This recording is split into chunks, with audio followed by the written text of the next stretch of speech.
गाईला राष्ट्रीय पशु घोषित करा, मुस्लिम समाजाची मागणी. राज्य अल्पसंख्याक आयोगाच्या सदस्याने दिली प्रतिक्रिया. गोवंश हत्याबंदी कायद्याची अंमलबजावणी कडक होण्यासाठी राष्ट्रीय पशु घोषित करण्याची आवश्यकता. बकरी सणानिमित्त मुस्लिम समाजाच्या शिष्टमंडळानं घेतली जिल्हाधिकाऱ्यांची भेट. कायद्याच्या चौकटीत बसणाऱ्या पशूंची वाहतूक करताना गोरक्षकांकडून होणाऱ्या त्रासाबद्दल दिले निवेदन. राज्यात गोवंश हत्याबंदीचा कायदा पारित झाल्यापासून राज्यात त्याची कडक अंमलबजावणी सुरू झाली आहे. दरवर्षीप्रमाणे यंदाही बकरी सणानिमित्त शेतकऱ्यांकडून बकरे खरेदी विक्री सुरू आहे. मात्र सोलापूर शहरात आधुनिक कत्तलखाने नसल्यानं बकरे कापण्याची मोठी अडचण निर्माण होते. यासाठी घरीच बकरे कापण्याची परवानगी द्यावी, यासाठी मुस्लिम बांधवांनी जिल्हाधिकारी कार्तिकेयन यांची भेट घेत बैठक दिली. या माध्यमांना प्रतिक्रिया देताना जमियात-ए-उलेमा हिंद संघटनेचे पदाधिकारी हबीब नदाफ यांनी मागणी केली. गाईला राष्ट्रीय पशु घोषित करा, जेणेकरून गाईचं महत्त्व वाढेल. गाईच्या संवर्धनासाठी शेतकऱ्यांना भरपूर अनुदान मिळेल, गाईच्या दुधाला भाव मिळेल, अशी मागणी मुस्लिम समाजानं केली आहे. राज्य अल्पसंख्याक आयोगाचे सदस्य वसीम बुरान यांनी माध्यमांच्या प्रतिक्रिया देताना सांगितले, कायद्याच्या चौकटीत ज्या प्राण्याची कुर्बानी देण्याची राज्य शासनानं परवानगी दिली आहे, त्याला गोरक्षकांकडून कसल्याही प्रकारचा त्रास होऊ नये, अन्यथा राज्य अल्पसंख्याक आयोग राज्य पातळीवर याची दखल. बकरी सणानिमित्त जे आहे जिल्हाधिकारी कार्यालयात तुमची बैठक झालेली आहे, काय काय चर्चा झाली जिल्हाधिकाऱ्यांसोबत? सर्वप्रथम मी अल्पसंख्याक आयोगाचे सदस्य वसीम बुरान यांचं आभार व्यक्त करतोय. अशी बैठक लावण्याची पद्धत आतापर्यंत नव्हती, पण ती नवीन पद्धत त्यांनी सुरू केली आणि सगळ्या प्रशासनाला एकत्र बोलावलं, त्यामुळे त्यांचं आम्ही आभार व्यक्त करतोय.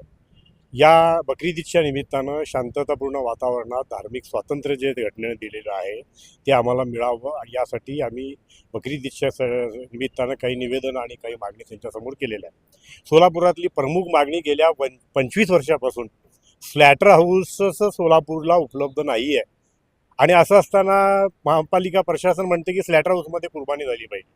कुर्बानी स्लॅटर एकाकडे तुमच्याकडं आधुनिक कत्तलखाना उपलब्ध नाही आणि तुम्ही म्हणता की ती केली पाहिजे, हे कसं शक्य आहे असा प्रश्न आम्ही विचारला आणि ते आधुनिक कत्तलखाना त्वरित महापालिकेच्या वतीने उभा राहावं ही प्रमुख मागणी आम्ही त्यांच्यातर्फे केली.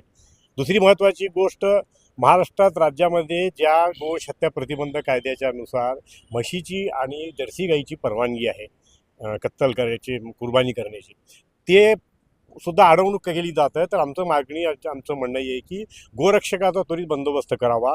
गोरक्षकांना काही वाईट चाललेलं असेल, चुकीचं चाललेलं असेल तर ते त्यांनी पोलीस प्रशासनाला सांगावं.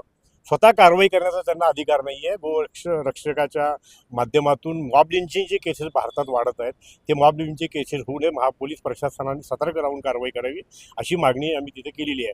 दुसरी महत्त्वाची गोष्ट, बकऱ्याची आणि मेंढ्याची जी कुर्बानी होते त्यालाही सफिशियंट असे कत्तलखाने सोलापुरात उपलब्ध नाही आहेत, त्यामुळे ते घरी कत्तली त्याच्या कुर्बानी करण्याची परवानगी देण्यात यावी अशी आमची मागणी आहे. का तर गेल्या वेळेला आयुक्तांनी त्याला रिस्ट्रिक्शन केलं होतं, तसं रिस्ट्रिक्शन करून एका बाजूला तुमच्याकडे 10-15 हजार बकरी 1-2 दिवसात कापण्याची व्यवस्था नाही आहे आणि स्वच्छतेचं आणि इतर धर्मियांचं हे राखून ते करावं अशी आमची विनंती आहे. एका मुलांनी भाषणामध्ये सांगताना असं सांगितलंय की गायला जे आहे राष्ट्रीय पशु घोषित करा, त्याच्यामुळे त्याचं संरक्षण अधिक जास्त महत्त्व येईल त्याच्या संरक्षणाचं. एका मौलाना नाही, ते आमच्या जमियत उलमाईंचे राष्ट्रीय अध्यक्ष यांनी, मदनी साहेबांनी हे स्टेटमेंट केलं, राष्ट्रीय पशु म्हणून गाईचं डिक्लेरेशन करावं.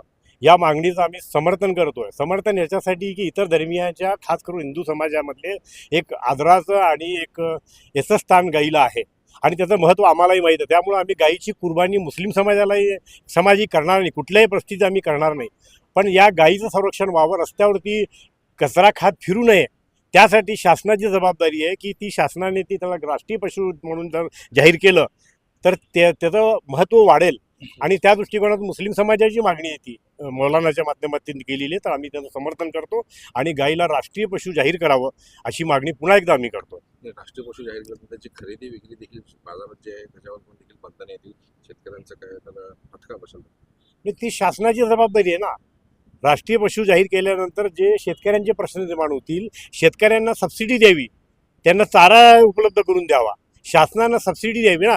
एवढा मोठा जर आस्थेचा प्रश्न असेल, एका बाजूला तुम्ही कापू नये असं म्हणता, चांगली गोष्ट आहे, ती कापडली गेलीच नाही पाहिजे गाय, ही गायीचं संरक्षण करावं. संरक्षण करणारा जे व्यवस्था लागते ती व्यवस्था निर्माण करण्याची जबाबदारी शासनाची आहे ना. शेतकऱ्यांना सबसिडी द्यावी, गायी सांभाळण्यासाठी प्रवृत्त करावं, त्याच्या दुधाला योग्य भाव द्यावा. दुधाला भाव देत नाही आणि एका बाजूला तुम्ही दारूचा भाव वाढवलेला जातं, पण दुधाचे भाव त्या ठिकाणी येतात. दुधाला योग्य भाव द्यावं आणि शेतकऱ्यांचंही पुनर्वसन त्यामध्ये करावं अशी आमची. साहेब आज जिल्हाधिकारी कार्यालयात बकरीद सणानिमित्त जे आहे बैठक झालेली आहे. काय काय चर्चा झाली जिल्हाधिकाऱ्यांसोबत? सर्वप्रथम मी ॲडव्हान्समध्ये सर्व देशवासियांना, विशेषतः मुस्लिम समाजाला बकरीद ईद-उल अझाची मुबारकबाद देतो आहे. त्याचबरोबर महाराष्ट्र राज्य अल्पसंख्याक आयोगाच्या वतीनं काल मान्य जिल्हाधिकारी यांना पत्र पाठवण्यात आलं होतं. बकरीद ईदनिमित्त सोलापूर शहरातील विविध सामाजिक संघटनाचे जमेतचे प्रमुख यांच्या व पोलीस प्रशासन, पशुसंवर्धन प्रशासन, त्याचबरोबर महानगरपालिकाच्या अधिकाऱ्यांसोबत समन्वयक बैठक आयोजित करण्यासंदर्भामध्ये विनंती केली होती. त्याच अनुषंगाने आज बैठक झाली. मान्य जिल्हाधिकारी साहेबांसोबत महापालिकेचे अधिकारी होते, पोलीस प्रशासन होते, पशुसंवर्धनचे अधिकारी होते आणि जी आमची मागणी होती, जे आमचे प्रतिष्ठित सामाजिक संघटनेचे जमेत उलमा हिंदचे हासिबभाई नदाब, जमेती कुरेशची हाजी आयुब कुरेशी साहेब, नाडेवाली साहेब, हे सर्व लोकांची उपस्थितीत जे सोलापूर शहरामध्ये जे समस्या आहे त्या समस्या आम्ही प्रशासनासमोर मांडली आणि प्रशासनाकडून, जिल्हाधिकारी साहेबांकडून अतिशय प्रतिसाद, सकारात्मक उत्तर मिळालेलं आहे. मी त्यांना सर्वांना मनापासून आभार व्यक्त करतो त्यांचे. काय मागणी केलेली आहे तुम्ही? काय असली मागणी एक किरकोळ मागणी होती. अडचणी कसल्या? अडचणी कशी आहे, सर्वप्रथम जी प्रमुख मागणी आहे, जे गोवंश हत्याच्या नावाखाली आज जे शासनामध्ये कायद्यामध्ये तरतूद असलेल्या जनावरांना देखील कुठेतरी त्यांच्यावर अत्याचार करण्याचं काम या ठिकाणी सुरू आहे. त्यांच्यावर बंदी घालण्यासाठी त्यांच्यावर जरूर कारवाई करा, जे बेकायदेशीर कृत्य जर कोणी करत असेल तर.